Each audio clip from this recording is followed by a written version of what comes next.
রাত্রিতে ইবাদত করছে আল্লাহর বান্দি।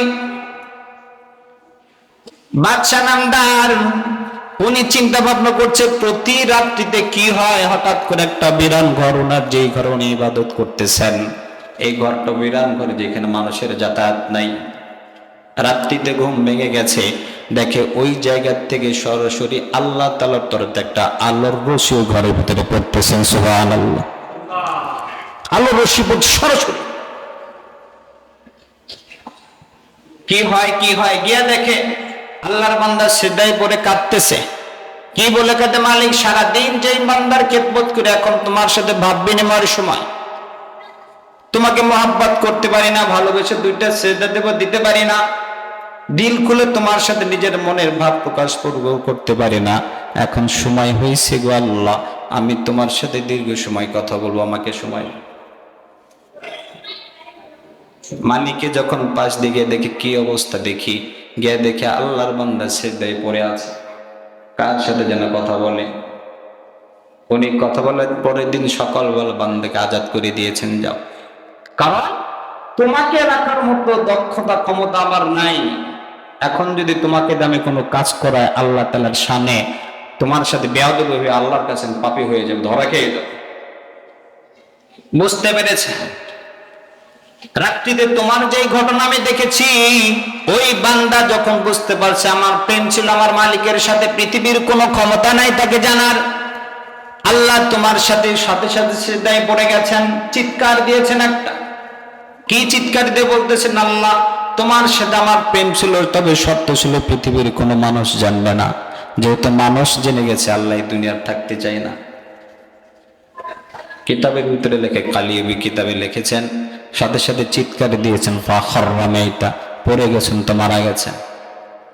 ও ভাই, আমরা যারাই, তারাও তো আবেদ ছিল, ইবাদত করতো, আমরাও তো ইবাদত করি। আমাদের ইবাদতের ভিতরে যখন সিজদা আসছে, মানুষজন আছে তো বাস স্টাকে দাঁড়ায় গেছে, নাই দেখবেন আগেই তো। এই জন্য আত্মার যে লোক দেখানো লোক, এটা আত্মা, এটার চিকিৎসা আপনার নিজে নিজে করতে পারবেন না।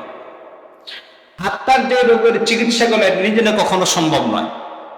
আল্লাহর পয়গম্বর বসা আছেন সাহাবীদেরকে নিয়ে, হাদিসে জিবরিল বলে যেটা সাব্যস্ত, বুখারীর ভিতরে বর্ণনার প্রথম হাদিস।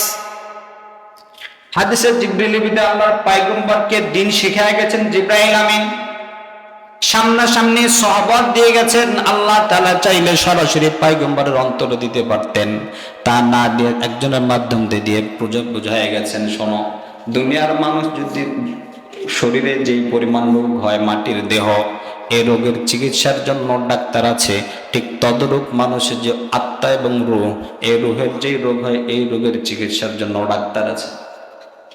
না পা ট্যাবলেট সিরাপ যে কোনো ফার্মেসিতে গেলে দেহের চিকিৎসা পাইবা, কিন্তু অন্তরের চিকিৎসা পাইতে হলে তোমাকে হাক্কানি আলেমের সংস্পর্শে যেতে হবে।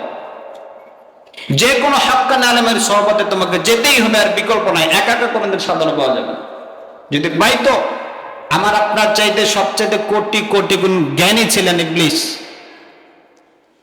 কিন্তু ভিতরে অন্তরে রোগ ছিল বিধায় তাকে মালউন হয়ে গেছেন, মানুষ বিতাড়িত করে দিচ্ছে আল্লাহর পয়গম্বর আল্লাহ তাআলা। এই জন্য আত্মার যে রোগ আছে, এই রোগের চিকিৎসা আমরা নিজে নিজে করতে পারবো না, হাক্কানি কোনো আলেমের সাথে পরামর্শ করে সহবত থেকে এটা নিতে হবে। আমাদের এই সহবতের অবস্থা এখন খুব খারাপ। আব্দুল কুদ্দুস গঙ্গোহী রহমাতুল্লাহি আলাইহি, ওনার কাছে একজন খাদেম গেছেন মুরিদ হইতে। কি ভিতরের অহংকার দূর করবেন, এই চিন্তা ভাবনা নিয়ে আসরের নামাজের পর আল্লাহর বান্দা মসজিদে বসে আছেন, ঠিক ওই যিনি মুরিদ হওয়ার জন্য গেছেন, দূর করবেন, উনি মসজিদের বাহিরে বসে বসে দাঁড়ায় যতগুলো মানুষ ভিতরে ঢুকতেছে তাদের জুতা সোজা করছে। আমাদের দৃষ্টিতে বড় বুজুর্গ মানুষ মনে হয়, কিন্তু আল্লাহর ওলি বলতেছে, ওরা ফিরাও, আরে ফিরাও। কেন আসছে? কেন বলতেছে, হুজুর আসছে তো অন্তরে রোগ দূর করবে, ভিতরে অহংকার আছে, রিয়া আছে, এটা দূর করবে। তো বলতেছে, রিয়া দূর তো দূরের কথা, আর রিয়ারও বাড়তেছে, এটা বন্ধ করতে বলো। কারণ ও মনে মনে চিন্তা করছে আমি এটা ফিরে দিছি, মানুষ ভাবতেছে আমাকে বড় বুজুর্গ ভাববে। এটা তো অন্তরের রোগ, এই রোগটা আরো বাড়তেছে, দূর হইতেছে না। আমাদের ফিকির যারা আছে অল্প কিছুদিন, যারা 3 দিন 4 দিন 3 দিন 3 চিল্লা,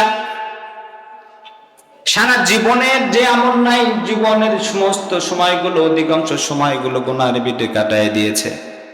কবিরা গুনাহ, সগীরা গুনাহ, জিনা ব্যভিচারের সাথে জড়িত। অল্প কিছুদিন যাবত তাবলিগ মুবাল্লিগ আসছে, তাবলিগের 3 দিন 1 চিল্লা লাগাইছে।